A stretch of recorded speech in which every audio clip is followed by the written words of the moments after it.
Hey guys, Mr. Happy here, and before I start this video, I just wanted to do a quick announcement, just letting you guys know, sorry I haven't done any content for the past week. I've been mostly live streaming since I just got my subscriber button on Twitch. I got all into that, and I've been working on getting that up and running with subscriber icons and emotes, so be sure to come by the stream and check it out. That is in the description below. Also, I've just been waiting for some more of the fun stuff has happened. I actually finished Final Fantasy III live streaming this week. First time I've ever finished the game. It's great. Looking forward to the Crystal Tower now. Definitely going to be looking for the connections between the game. Also, been trying out WildStar, so expect some videos on that to come soon. I know not a lot of people on my channel are that thrilled about WildStar, but I at least want to make videos to express my opinions about certain things that I like in the game and some things that I don't like. You can always learn from other MMOs, guys. Remember, whether or not you like them, there's usually at least one or two things that you can take from another MMO and say, wow, that would be great if they adapted it in this. So I like looking at other MMOs, guys. But anyway, let's get to the video. Sorry for the delay. Hopefully you enjoyed these announcements. Let's get started. Turn 6 healing perspective. It's going to be a short video, don't worry. Alright guys, here we go. Turn 6 healing perspective, or second coil Bahamut turn 1 if you're one of those people. Sorry that it took me so long to get these perspective videos out. I actually have a lot of them incoming in the next couple of days, along with patch 2.28 content, the E3 is next week and things like that. So I'll be working on getting them out soon. And honestly, for a first perspective video in like a week and a half, not a lot to talk about in this one. I mean, turn 6 is pretty fair when it comes to what everybody has to do in the raid. Healers have to heal, DPS have to DPS, and tanks have to tank. I mean, that sounds self-explanatory, but it's not like there's many healer-only mechanics or DPS-only mechanics. Of course, the tank-only mechanic is the tank swaps and the swarms, and in the later phase, there is one specific healer mechanic, but as long as the healer is standing in the right place and just can get an AoE heal off, it's more about how everybody works together collectively. It's not about the healer's individual performance and their individual responsibilities. Your responsibility, keep people alive, break vines, make sure that you move the Devour mark in the right place, and make sure that you're in the right place with the Rotten Stench mark in the later phases. It's very, very fair to everybody, this fight.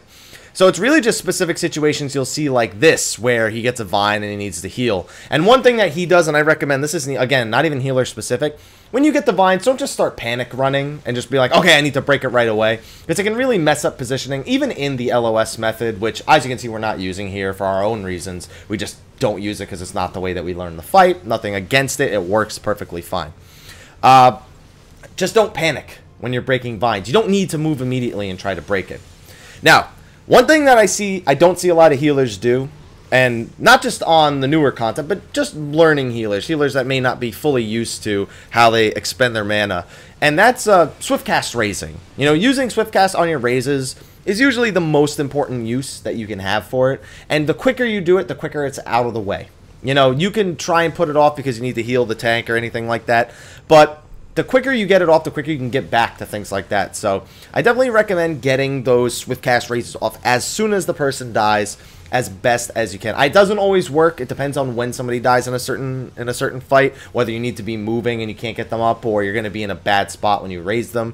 There are a lot of reasons why it can't just be done immediately, but most of the time you can just do it. So Bouquet is actually one of the easiest things for healers, because most healers probably aren't whacking the boss with their weapon, so they don't have to worry about stopping auto attacks. They just have to worry about not being casting and not actually moving for the most part. Other than that, popping sprint. Healer does a lot of popping sprint. I recommend most healers, you know, be popping sprint as often as you can, as often as necessary. I wouldn't say just don't sprint. Like, he specifically saves sprint for this. He wasn't just popping sprint on cooldown, but a lot of the times he does. It helps build the limit break bar. It gives him some added mobility for the healing, which, you know, you can get from point A healing to point B healing a lot quicker. It's usually better, unless everybody needs to be moving at the same speed. There's really no disadvantage to sprinting at certain times. At least I can't think of one off the top of my head, especially not in this fight. So coming into the last phase, I really think this is the only phase where healers kind of got to really know what they're getting into, just because of the way that healing kind of works in this phase. This is really the most healing intensive part of the fight, and I see a lot of healers run dry on MP. A few ways you can counter that is to always make sure that you're popping Shroud of Saints on cooldown. As soon as you hit a certain MP threshold where you feel comfortable to use it, from that point on, just pop it whenever it's available. Also, another problem I see with white mages, specifically on this fight, is pulling aggro, but I'll talk about that after this Rotten Stench mark, because healers, you're going to get this mark, Rotten Stench, right above his head. Should be any second now. Come on. There it is. That blue mark or whatever color it is above his head. Now, the most important thing when you have the Rotten Stench mark, make sure you're near a bunch of people.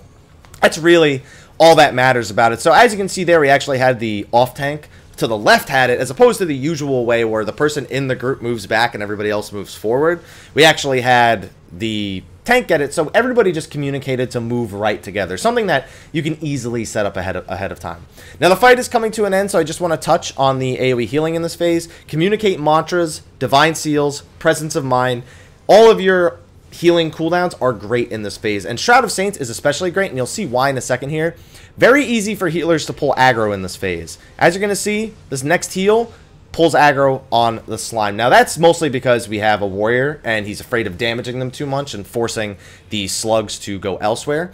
But hopefully that was helpful to you guys. I know it went really, really quick. The fight isn't usually that quick. You know, obviously my group has a little bit too much gear, and honestly, I felt like that was a little bit too fast-paced for a healer perspective. But a lot of healers will also pick up things that I didn't comment on. You can see the way he uses his cooldowns, his Shroud of Saints, his Ethers, the way he specifically casts his spells and pairs his spells together to time with certain mechanics of the fight so it's easier for him. Hopefully it was a good healing perspective for you guys. Be sure to check out the rest of my channel for other videos, actual guides to things like turn 6, 7, 8, and 9 in the Binding Coil of Bahamut. I'll be posting a healing perspective of turns 7, 8, and 9 soon, so be on the lookout for those. You can like me on Facebook, follow me on Twitter, or follow me on Twitch, where I have been live streaming. Got my subscriber button. It's been a lot of fun. Subscriber emotes, subscriber icons, it's all there, so be sure to come by. Hopefully I'll see you guys on the stream with patch 2.28 and 2.3 coming soon. But anyway, guys, thank you for watching, and until next time, take care.